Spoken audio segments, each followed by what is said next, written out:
Hello guys, how are you? Hope you are all fine. तो आज का lecture हम स्टार्ट कर रहे हैं।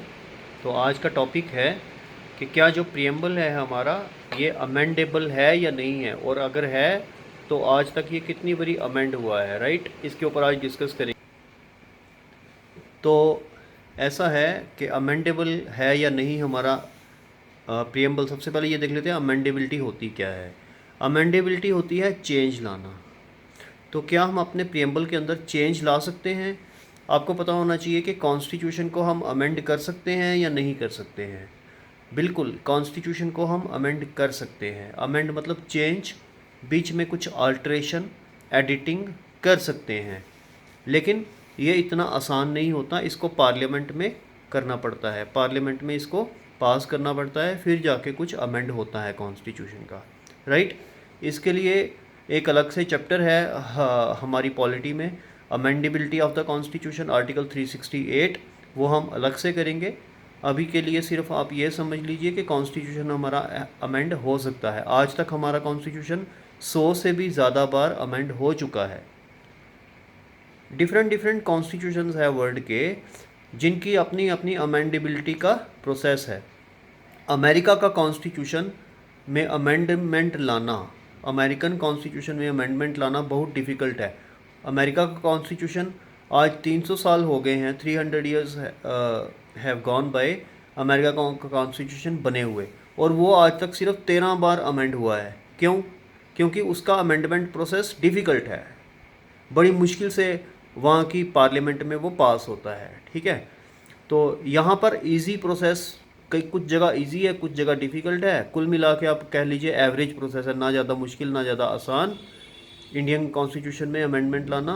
और आज तक ये 100 से भी ज़्यादा बारी अमेंड हो चुका है, ठीक है? अब बात करते हैं प्रियम्बल की। तो जैसा कि हमने कल भी देखा था कि प्रियम्बल जो है हमारा, ये कॉन्स्टिट्यूशन पास होने के बाद इसको ऐड किया गया था कॉन्स्टिट्यूशन में।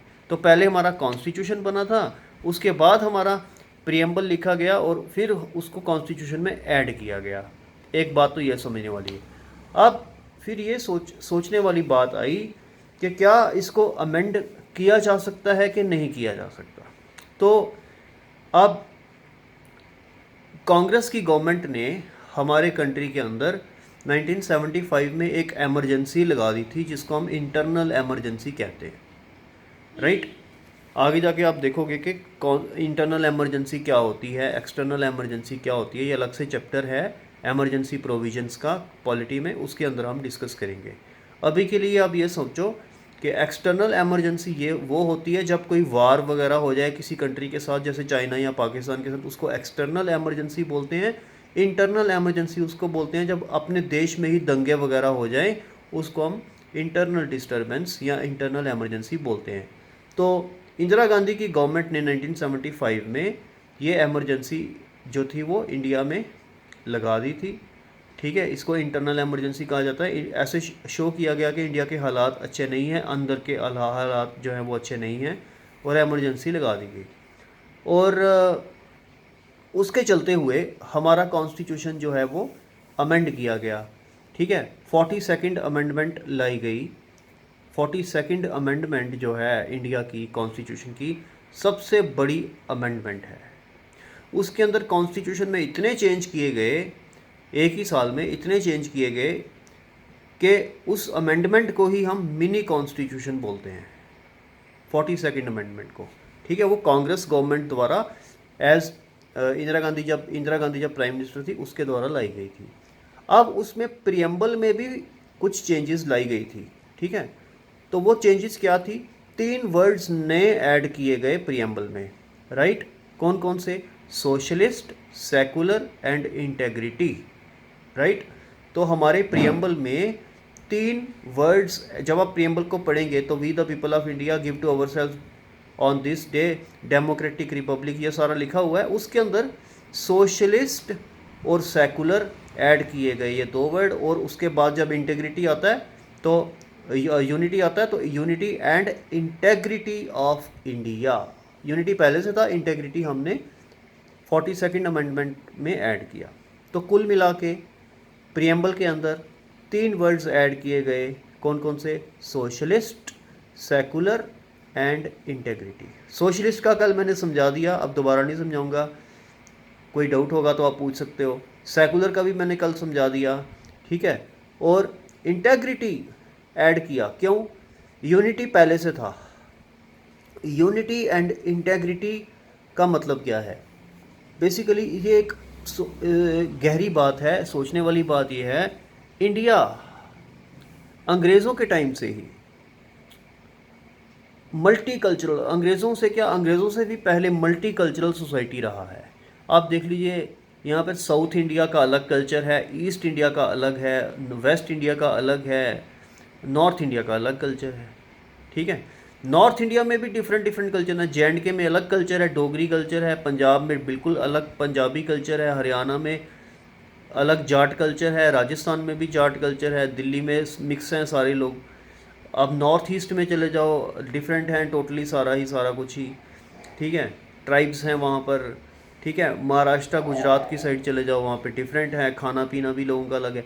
तो बेसिकली आप तमिलनाडु की साइड चले जाओ, केरला की साइड चले जाओ, वहाँ पे टोटली अलग तरह के लोग रहते हैं, ठीक है। उनका कम्प्लेक्शन भी डार्क रहता है, और वो उनकी लैंग्वेजेस भी अलग हैं, डांसेस भी अलग हैं, कल्चर भी अलग है। तो रिलीजन की बात करें, रिलीजन्स भी यहाँ पर सारे के सारे आपको मिलेंगे, हिंदू मुस्लिम सिख ईसाई सारे मिलेंगे। तो इस जिस कंट्री में इतनी डिसिमिलैरिटी हो, राइट, जिस कंट्री में इतना ज़्यादा वैरायटी हो, ठीक है, उस कंट्री को एक साथ जोड़ के रखना बड़ा डिफ़िकल्ट है, ठीक है। जैसे आपको पता है, पंजाब वाले अपना डिफरेंट रिलीजन डिफरेंट कंट्री मांग रहे थे खालिस्तान करके। ये 80s में, 1980s में बड़ा ज़ोर चला खालिस्तान का। उसके बाद तमिलनाडु वाले अपना अलग LTT वगैरह के ज़ोर में वो अपना अलग से कंट्री मांगते हैं, और वो श्रीलंका के साथ जाने की बात करते हैं। नॉर्थ ईस्ट वाले भी अलग अपना आज़ादी चाहते हैं, और वहाँ पे आप देख ही रहे हो कि वहाँ पे कितना ज़्यादा माओइस्ट वगैरह हैं, ठीक है। तो similarly different parts of India में कुछ टेंडेंसीज़ ऐसी हैं जिसको हम विसिपेरियस टेंडेंसीज़ बोलते हैं।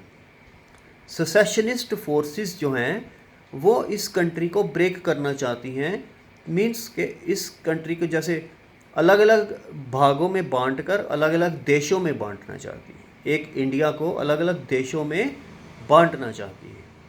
तो इस चीज़ से बचने के लिए हमने प्रियम्बल में ही एक वर्ड ऐड कर दिया, इंटेग्रिटी, इंटीग्रेट करके रखना, ठीक है। इसलिए हमने इंटेग्रिटी वर्ड ऐड किया ताकि कंट्री को कोई तोड़ ना सके, और कंट्री मजबूत होकर, इंटीग्रेट होकर एक ही यूनिट बना रहे, राइट। तो इंटेग्रिटी इसलिए ऐड किया। सोशलिस्ट इंदिरा गांधी ने क्यों ऐड किया? क्योंकि इंदिरा गांधी ये सोचती थी कि कंट्री में थोड़ा वेलफेयरिज्म होना चाहिए, इसलिए सोशलिस्ट वर्ड ऐड किया। और सेकुलर क्यों ऐड किया? क्योंकि डिफरेंट दंगे वगैरह ना हो कंट्री में, और इंडिया एक सेकुलर कंट्री बन के रहे, इसलिए ये वर्ड ऐड किया, ठीक है। तो ये तो बात हमने कर ली किसकी, अमेंडमेंट की। नंबर 1 पॉइंट हमने समझा कि इंडिया की कॉन्स्टिट्यूशन में अमेंडमेंट हो सकती है या नहीं हो सकती, तो बिल्कुल हो सकती है, और एक ही बरी हुई है आज तक, 42nd अमेंडमेंट, ठीक है, एक ही बरी हुई है, 42nd अमेंडमेंट 1976 में।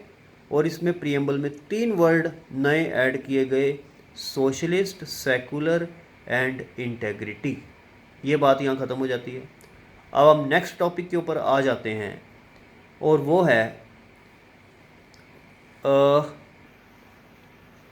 है whether preamble is a part of Indian constitution और it is not a part of the Indian constitution, ठीक है। अब ये बात सामने आई, देखो 1949 में हमने देखा, 49 में कॉन्स्टिट्यूशन जो था वो पास हो गया, 50 में इम्प्लीमेंट वगैरह हो गया 26 जनवरी को, और वो स्टार्ट हो गया हमारा कॉन्स्टिट्यूशन। कोई दिक्कत नहीं आ रही थी, प्रियम्बल भी था हमारा और कॉन्स्टिट्यूशन भी था हमारा, नॉर्मल सब कुछ चल रहा था।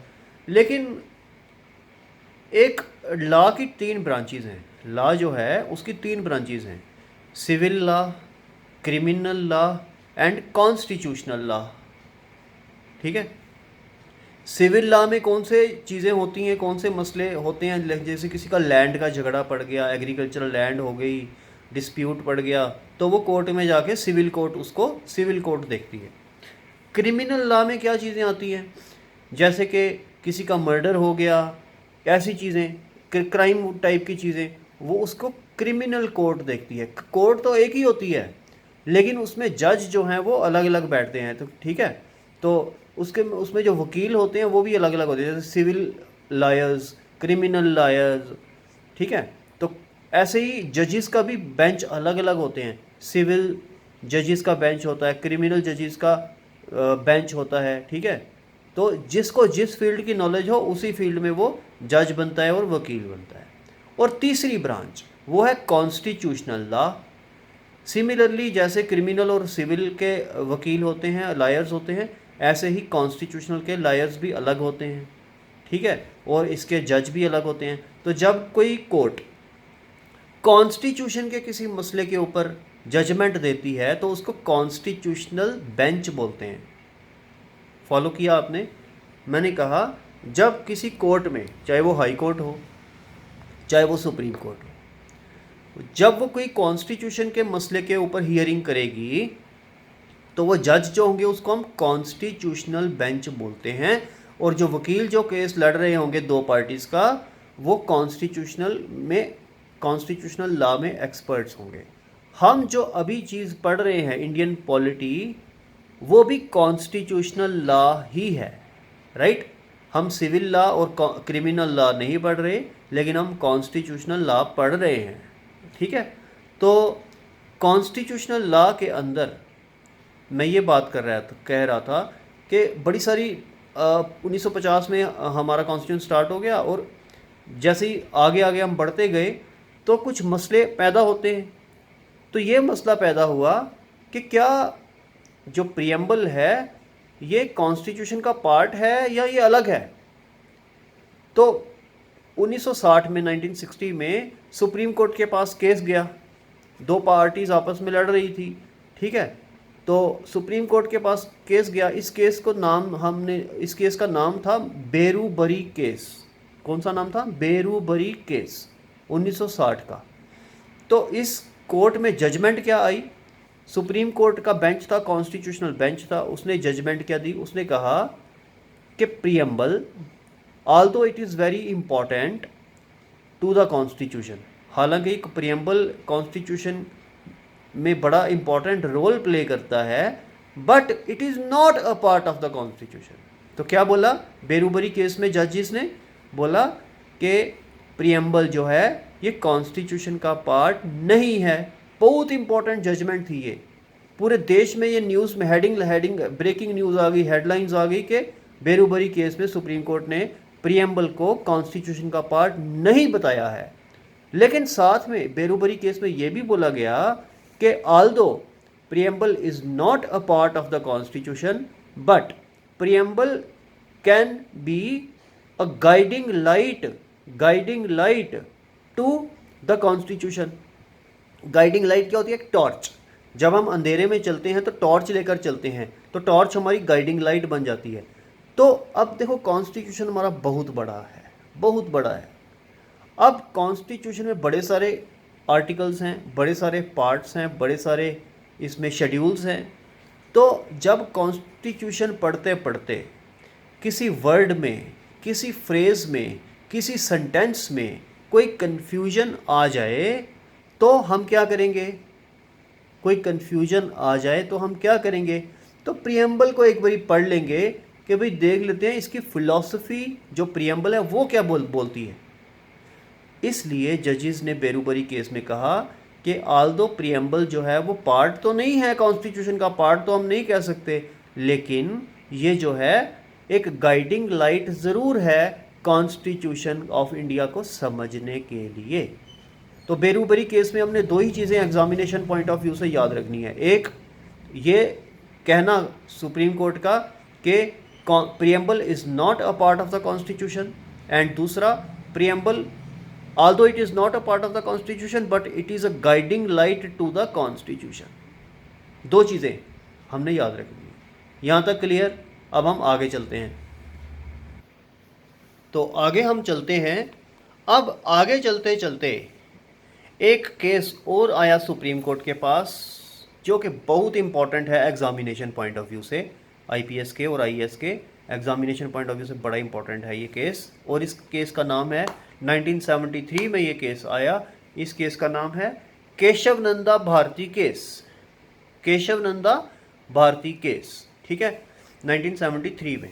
तो इस केस में दोबारा से सुप्रीम कोर्ट के पास वही क्वेश्चन आया कि क्या प्रियम्बल इसका कॉन्स्टिट्यूशन का पार्ट है कि नहीं। अब आप बोलेंगे कि सर ये क्वेश्चन जब बेरूबरी केस ने सुलझा दिया तो फिर दोबारा से कोर्ट के पास क्यों गया। तो इसका आंसर ये है कि सुप्रीम कोर्ट अगर एक मसले को सुलझा देती है तो इसका मतलब ये नहीं है कि दोबारा से वैसा मसला सुप्रीम कोर्ट के पास नहीं आएगा, ठीक है, दोबारा से भी वैसे मसले आते हैं। नॉर्मली सुप्रीम कोर्ट क्या करती है कि उस के ऐसे मसलों में जो ऑलरेडी इस टाइप का केस ऑलरेडी सुप्रीम कोर्ट के पास आ गया हो तो अपना पिछला रिकॉर्ड चेक करती है और वो कहती है कि ये रिकॉर्ड देख लो, हमने इस केस में ये 1960 में ये जजमेंट दी थी तो यही लागू होगी। लेकिन हर बार ऐसा नहीं होता, ठीक है, हर बार ऐसा नहीं होता। सुप्रीम कोर्ट अपनी पुरानी जजमेंट को चेंज भी कर सकती है और इस चीज़ को हम बोलते हैं जुडिशियल रिव्यू, ठीक है। जुडिशियल रिव्यू होता है कि दो तीन चीज़ें आ जाती हैं इसके ऊपर, judicial review of administrative acts, judicial review of legislative acts and judicial review of its own decisions, ठीक है। अभी आपको तीनों चीज़ें नहीं समझाऊंगा, अभी मैं आपको यहाँ पे ये समझा रहा हूँ कि judicial review of its own decisions. Supreme court ने जो बेरूबरी केस में 1960 में जो जजमेंट दी, अब उसने 1973 में कहा कि वो जजमेंट तब की थी, अब हम एक न्यू जजमेंट दे रहे हैं और वो इस प्रकार है। और वो क्या जजमेंट थी, वो थी कि प्रियम्बल बड़ा इंपॉर्टेंट है और साथ ही साथ ये कॉन्स्टिट्यूशन का पार्ट भी है। देखो बेरूबरी में कहा था कि वो कॉन्स्टिट्यूशन का पार्ट नहीं है, लेकिन केशव नंदा भारती में वो कह रहा है सुप्रीम कोर्ट के जज कि वो कॉन्स्टिट्यूशन का ही एक पार्ट है, राइट। बहुत इंपॉर्टेंट डिफरेंस है ये। लेकिन केशव नंदा भारती केस में तो एक चीज़ उसने और भी कही जजेस ने, वो ये कही कि हम कॉन्स्टिट्यूशन को जैसे अमेंड करते हैं ऐसे ही प्रियम्बल को भी अमेंड कर सकते हैं, राइट। तभी तो फिर 1975 में फर्स्ट अमेंडमेंट हुई प्रियम्बल की, वो जो 42nd अमेंडमेंट थी, क्योंकि इसने कहा कि हम अमेंड कर सकते हैं। बेरूबरी में उसने कहा था कि कॉन्स्टिट्यूशन का पार्ट ही नहीं है। जब ये पार्ट ही नहीं है तो अमेंड भी नहीं हो सकता। जब ये कॉन्स्टिट्यूशन का पार्ट ही नहीं है तो ये अमेंड भी नहीं हो सकता बेरूबरी केस में। लेकिन केशव नंदा भारती केस ने ये कहा कि ये कॉन्स्टिट्यूशन का ही एक पार्ट है। जब कॉन्स्टिट्यूशन का एक पार्ट बन गया, इसका मतलब कि कॉन्स्टिट्यूशन तो अमेंड हो सकता है तो ये भी अमेंड हो सकता है, सिंपल सी बात है। तो केशव नंदा भारती केस में ये कर दिया कि preamble can be amended like the rest of the constitution. लेकिन यहाँ पे एक कैच है, वो ये कि केशव नंदा भारती केस में जजेस ने ये तो कहा कि ये प्रियम्बल कॉन्स्टिट्यूशन का पार्ट है, लेकिन साथ में ये भी कहा कि हम इसको अमेंड कर सकते हैं, ठीक है, हम इसको प्रियम्बल को अमेंड कर सकते हैं, इसमें चेंजेस ला सकते हैं, लेकिन वो चेंजेस इतनी ज़्यादा ड्रास्टिक, इतनी ज़्यादा बड़ी नहीं होनी चाहिए। मीन्स कहने का मतलब कि बेसिक जो स्पिरिट है कॉन्स्टिट्यूशन की, ठीक है, बेसिक जो फीचर है हमारे कॉन्स्टिट्यूशन का वो डिस्टर्ब नहीं होना चाहिए। बेसिक जो फिलॉसफी है कॉन्स्टिट्यूशन की वो डिस्टर्ब नहीं होनी चाहिए। हम इसको बेशक हम अमेंड कर सकते हैं, लेकिन हमारे कॉन्स्टिट्यूशन की जो बेसिक फिलॉसफी जो प्रियम्बल में है और जो पूरे कॉन्स्टिट्यूशन में चल रही है वो डिस्टर्ब नहीं होनी चाहिए, राइट। तो केशव नंदा भारती केस में सामने क्या आया, दो चीज़ें सामने आई। एक, उसने बेरूबरी केस के ऑपोजिट जाकर एक जजमेंट दी कि कॉन्स्टिट्यूशन प्रियम्बल कॉन्स्टिट्यूशन का ही एक पार्ट है। दूसरी चीज़ ये कि हम इसको अमेंड कर सकते हैं। और एक तीसरी चीज़ ये, हम प्रियम्बल को अमेंड तो कर सकते हैं क्योंकि ये कॉन्स्टिट्यूशन का एक पार्ट है, हम इसको अमेंड तो कर सकते हैं, लेकिन वो अमेंडमेंट इतनी ज़्यादा ड्रास्टिक नहीं होनी चाहिए कि इसकी बेसिक फिलॉसफी को ही डिस्टर्ब कर दे। तो इस सिलसिले में केशव नंदा भारती केस में ही सुप्रीम कोर्ट ने एक basic feature of the constitution का प्रिंसिपल सामने रख दिया। वो बेसिक फीचर क्या है, हमारे कॉन्स्टिट्यूशन का बेसिक फीचर्स क्या हैं, what are the basic features of our constitution. ये केशवानंद भारती केस ने पहली बार ऐसा कहा कि हमारे कॉन्स्टिट्यूशन के, हमारे प्रियम्बल के, हमारे कॉन्स्टिट्यूशन के कुछ बेसिक फीचर्स हैं, वो डिस्टर्ब नहीं होने चाहिए अमेंडमेंट से। अब वो बेसिक फीचर्स क्या हैं सुप्रीम कोर्ट ने डिफाइन नहीं किया, लेकिन सुप्रीम कोर्ट ने कहा फ्रॉम टाइम टू टाइम हम इसको डिफाइन करते रहेंगे। अब आज तक सुप्रीम कोर्ट ने बेसिक फीचर्स में मतलब कहती रहती है कुछ ना कुछ, और हमने इनको कंपाइल भी किया है। ये आगे जाके मैं आपको बताऊंगा कि बेसिक फीचर्स की पूरी लिस्ट दे दूंगा आपको कि बेसिक फीचर्स में क्या क्या आता है। आपको ऐसा क्वेश्चन भी आ सकता है एग्ज़ाम में कि केशवानंद भारती केस में जो बेसिक फीचर की जो फिलॉसफी पहली बार सामने रखी गई कि उसमें क्या क्या आता है, तो ये मैं आपको लिस्ट प्रोवाइड करूँगा कुछ दिनों के बाद, ठीक है। अभी तक आप सिर्फ ये जान लें कि केशवानंद भारती केस में क्या क्या हुआ। एक तो उसने बेरूबरी केस के ऑपोजिट जाकर ये जजमेंट दे दी कि प्रियम्बल भी कॉन्स्टिट्यूशन का एक पार्ट है। दूसरा, प्रियम्बल चूँकि कॉन्स्टिट्यूशन का एक पार्ट है इसलिए ये भी अमेंड हो सकता है जैसे कि बाकी का कॉन्स्टिट्यूशन अमेंड हो सकता है। तीसरी बात ये कही आप इसको अमेंड करो, इसको मतलब प्रियम्बल को अमेंड करो जितना मर्जी करो, लेकिन इसका बेसिक फीचर डिस्टर्ब नहीं होना चाहिए। फॉर एग्जांपल मैं आपको देता हूं, इसमें बेसिक फिलॉसफी में मैं आपको देता हूं, जैसे सेकुलर का वर्ड लिखा है, तो इंडिया एक सेकुलर कंट्री है। अब आप बोल दो कि इसको हम हिंदुत्व का, सेकुलर हटा के हिंदुत्व कंट्री कर देंगे, तो वो सुप्रीम कोर्ट उसको रिजेक्ट कर देगी। सुप्रीम कोर्ट कहेगी कि नहीं, ये बेसिक फीचर के अगेंस्ट है। डेमोक्रेटिक को वर्ड को हटाकर आप इसको कुछ और कर दोगे, मोनार्की कर दोगे, तो सुप्रीम कोर्ट बीच में हस्तक्षेप करेगी और वो कहेगी नहीं, ये बेसिक फीचर के अगेंस्ट है। यानी बेसिक फिलॉसफी ही नहीं है ये हमारे कॉन्स्टिट्यूशन की। जिन्होंने कॉन्स्टिट्यूशन लिखा वो वी द पीपल को ये अथॉरिटी देके गए थे, अथॉरिटी उनके पास है कॉन्स्टिट्यूशन को चेंज करने की, और वो कितना चेंज करना है ये सुप्रीम कोर्ट देखेगी कि कितना चेंज किया, कहीं वो बेसिक फिलॉसफी या बेसिक फीचर के अगेंस्ट तो नहीं जा रहा है अमेंडमेंट, ठीक है। तो तीन चीज़ें आपने देख ली केशवानंद भारती केस में, ठीक है। तो ये था केशवानंद भारती केस। अब आगे जाकर एक और केस आया, वो था LIC ऑफ इंडिया केस, ठीक है। LIC ऑफ इंडिया केस ने कुछ नहीं नया किया, उसने केशवानंद भारती केस को ही डिट्टो कॉपी किया और उसने कहा कि केशवानंद भारती केस ने ये कहा है कि प्रियम्बल जो है वो पार्ट है कॉन्स्टिट्यूशन का और अमेंड हो सकता है। तो हम भी यही कहते हैं, LIC ऑफ इंडिया केस में यही कहा कि हम भी यही कहते हैं कि ये पार्ट भी है कॉन्स्टिट्यूशन का और ये अमेंड भी हो सकता है, और बेसिक फीचर का प्रिंसिपल भी बिल्कुल सही है। तो LIC ऑफ इंडिया ने भी वही चीज़ कही जो केशवानंद भारती केस में कही। तो ये था सारा कि हमारा कॉन्स्टिट्यूशन पार्ट है कि नहीं है कॉन्स्टिट्यूशन का। तो आज की डेट में अगर हम ये कहें कि कोई पूछे कि आज की डेट में क्या पोजीशन है, तो आज की डेट में वही पोजीशन है जो केशवानंद भारती केस में पोजीशन थी कि हमारा प्रियम्बल जो है वो कॉन्स्टिट्यूशन का एक पार्ट है और ये अमेंड भी हो सकता है, लेकिन वो अमेंडमेंट उतनी ही होनी चाहिए कि वो बेसिक फीचर ऑफ कॉन्स्टिट्यूशन को डिस्टर्ब ना करे। आज की डेट में यही चल रहा है, ठीक है, यहीं तक चल रहा है। फ्यूचर में हो सकता है कि कोई और सुप्रीम कोर्ट के पास केस आए और वो इस केशवानंद भारती केस के जाके अगेंस्ट कुछ बोल दे, तो वो फ्यूचर की बात है, लेकिन आज तक वही चल रही है, केशवानंद भारती केस वाली ही डिक्टम जो है वो चल रही है, ठीक है। तो ये हो गया अमेंडमेंट ऑफ द कॉन्स्टिट्यूशन के बारे में हमने आज पढ़ लिया। Whether constitution is part of the constitution और preamble is part of the constitution और नॉट, ये भी हमने पढ़ लिया। एक चीज़ मैं फाइनली आप आज ये कहूँगा कि आप बोल रहे होगे कि अमेंड कौन करता है कॉन्स्टिट्यूशन को, ये आपके दिमाग में आएगा। तो पार्लियामेंट करती है, हमारी पार्लियामेंट जो है वो इसको अमेंड कर सकती है, उसी के पास पावर है और किसी के पास पावर नहीं है। तो आप बोलोगे कि पार्लियामेंट का काम है तो सुप्रीम कोर्ट बीच में क्यों आती है। तो बेसिकली हमारे कॉन्स्टिट्यूशन ने कुछ सिस्टम ऐसा बनाया है कि एक तरफ पार्लियामेंट है और एक तरफ जुडिशरी है।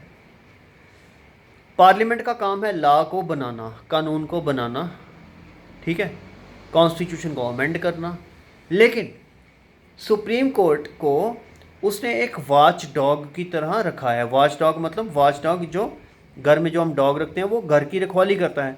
तो सिमिलरली सुप्रीम कोर्ट भी हमारे कॉन्स्टिट्यूशन का एक वॉच डॉग है, जो कि वो ये देखता है कि पार्लियामेंट वाले जो हैं लोग, कहीं वो ऐसा अमेंडमेंट ना कर दे कॉन्स्टिट्यूशन के अंदर कि जो B.R. अम्बेडकर ने कॉन्स्टिट्यूशन असेंबली ने कॉन्स्टिट्यूंट असेंबली ने जो चीज़ें लिखी थी वो उसके उल्टा चला जाए। तो सुप्रीम कोर्ट अगर अगर आज की डेट में पार्लियामेंट ऐसा कोई अमेंडमेंट कर देती है कॉन्स्टिट्यूशन में, ठीक है, जैसे हिंदुत्व वगैरह ले आती है, तो सुप्रीम कोर्ट वो करने नहीं देगी, क्योंकि सुप्रीम कोर्ट को पावर दे रखी है कॉन्स्टिट्यूशन ने खुद ही। कॉन्स्टिट्यूशन ने खुद ही पावर दे रखी है जुडिशियल रिव्यू की, कि पार्लियामेंट कोई भी एक्ट बनाए आप उसको चेक करो, अगर वो एक्ट कॉन्स्टिट्यूशन के साथ मिलता है, कॉन्स्टिट्यूशन उसको अलो करता है, आप उस एक्ट को कुछ नहीं बोलो, आप उसको चलने दो। लेकिन अगर वो कॉन्स्टिट्यूशन के अगेंस्ट है एक्ट, तो आप उस एक्ट को कैंसिल कर दो, नल एंड वॉइड कर दो। ये पावर कॉन्स्टिट्यूशन ने सुप्रीम कोर्ट को खुद दी है। इस पावर को हम बोलते हैं जुडिशियल रिव्यू, ठीक है। तो ये था कि लॉ बनाता कौन है? पार्लियामेंट। अमेंडमेंट कौन करता है कॉन्स्टिट्यूशन में? पार्लियामेंट। लेकिन लॉ जो बनते हैं पार्लियामेंट में और जो अमेंडमेंट होती है लॉज कॉन्स्टिट्यूशन में, इन दोनों चीज़ों के ऊपर एक वॉच रखता है कौन? Supreme court of India. अगर ये तो लॉ और अमेंडमेंट सही किए हो तो सुप्रीम कोर्ट कुछ नहीं बोलती, अगर गलत किए हों, कॉन्स्टिट्यूशन के अगेंस्ट जा रहे हों, तो सुप्रीम कोर्ट बीच में इंटरवीन करती है और इसको नल एंड वॉइड कर देती है और वो लॉ वहीं ख़त्म हो जाता है, ठीक है। आज के लिए इतना ही, कल आगे चलेंगे प्रियम्बल के आगे, नेक्स्ट टॉपिक चलेंगे। Thanks for watching.